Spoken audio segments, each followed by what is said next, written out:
It's a London derby, Chelsea versus Arsenal. A game you can be rest assured that both sides will be coming for blood. It's about history, pride, and passion. And with the top four in the balance, this isn't the game you would want to miss. Arsenal's hope for a return to Champions League football took a massive hit after defeats to Brighton, Crystal Palace, and Southampton, and they'll be looking to revive it tonight. Chelsea's place in the top four looks certain, but they can't afford any more surprises because not long ago Brentford went to the bridge and left it barely functional. But let's take a look at a few factors as we build up to the big game. Will Arsenal be able to respond to their recent defeats and get a result at the bridge? Or we should just brace ourselves for a 4 defeats in a row? Will the players have some cojones and take responsibilities for this game? Arsenal's injury situation and what team would Mikel Arteta select to face Chelsea? What will a defeat mean as long as the top 4 battle is concerned? We blew away a perfect opportunity to get ourselves back into the biggest club competition in Europe, the UEFA Champions League, after losing our last 3 games to Crystal Palace, Southampton and Brighton. Not to mention we haven't played in this competition the last 5 seasons. No disrespect to the opponent, but those were games any serious club that's worthy of a place in the Champions League should win. None of those we have too many injured players and not having a competent centre forward bullshit excuses.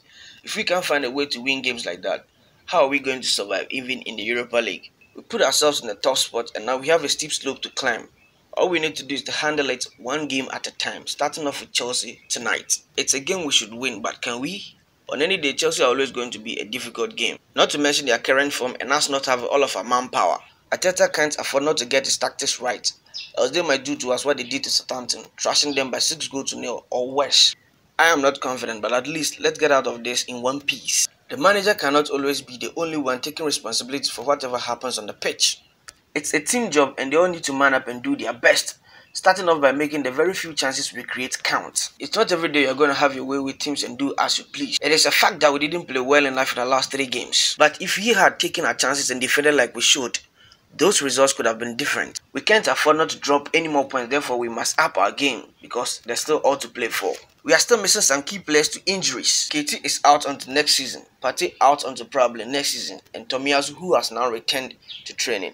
These guys are vital to the way we play, the way we transition from defense to attack. With KT and Tomiyasu running down the flanks, Partey getting on with his regular business of pulling strength from deep midfield, allowing Xhaka to advance in more attacking positions, making enough room for Odegaard, Saka, Martinelli to manipulate. Their absence explains why we couldn't create enough chances in our previous games.